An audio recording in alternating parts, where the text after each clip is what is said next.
Dear friends, today the Collections of English Stories channel continues to introduce you to Pride and Prejudice written by Jane Austen.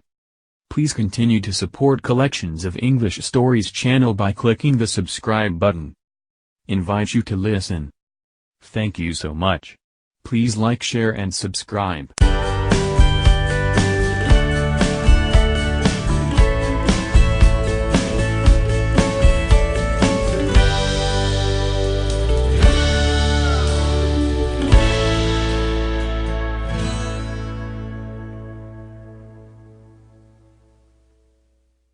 Chapter 14.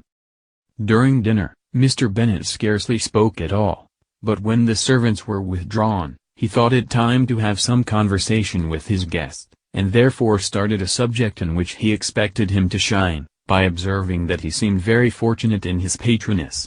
Lady Catherine de Bourgh's attention to his wishes, and consideration for his comfort, appeared very remarkable.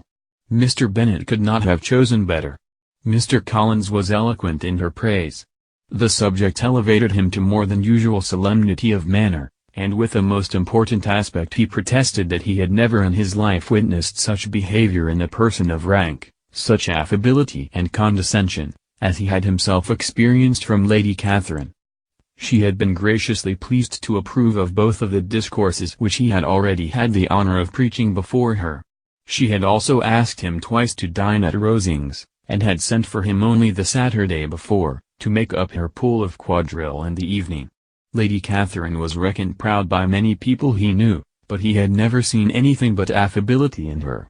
She had always spoken to him as she would to any other gentleman. She made not the smallest objection to his joining in the society of the neighborhood nor to his leaving the parish occasionally for a week or two, to visit his relations.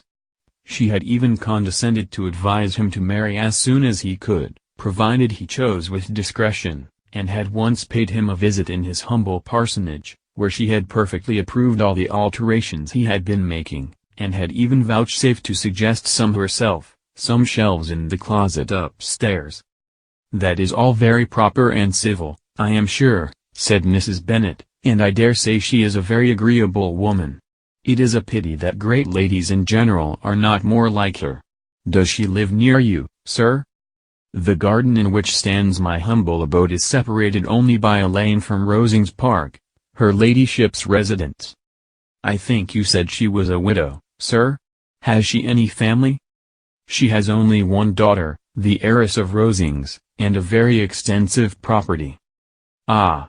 said Mrs. Bennet, shaking her head, "then she is better off than many girls. And what sort of young lady is she? Is she handsome?" "She is a most charming young lady indeed. Lady Catherine herself says that, in point of true beauty, Miss de Bourgh is far superior to the handsomest of her sex, because there is that in her features which marks the young lady of distinguished birth. She is unfortunately of a sickly constitution, which has prevented her from making that progress in many accomplishments which she could not have otherwise failed of, as I am informed by the lady who superintended her education, and who still resides with them. But she is perfectly amiable, and often condescends to drive by my humble abode in her little phaeton and ponies." "Has she been presented? I do not remember her name among the ladies at court." "Her indifferent state of health unhappily prevents her being in town, and by that means, as I told Lady Catherine one day, has deprived the British court of its brightest ornament." Her ladyship seemed pleased with the idea, and you may imagine that I am happy on every occasion to offer those little delicate compliments which are always acceptable to ladies. I have more than once observed to Lady Catherine, that her charming daughter seemed born to be a duchess, and that the most elevated rank, instead of giving her consequence, would be adorned by her. These are the kind of little things which please her ladyship, and it is a sort of attention which I conceive myself peculiarly bound to pay." "You judge very properly," said Mr. Bennet, "and it is happy for you that you possess the talent of flattering with delicacy. May I ask whether these pleasing attentions proceed from the impulse of the moment, or are the result of previous study?"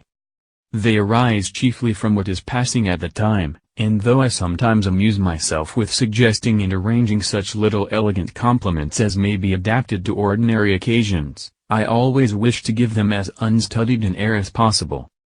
Mr. Bennet's expectations were fully answered.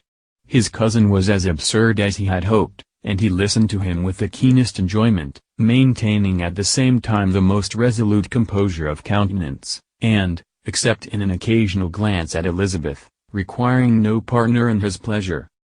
By tea-time, however, the dose had been enough, and Mr. Bennet was glad to take his guest into the drawing-room again, and, when tea was over, glad to invite him to read aloud to the ladies.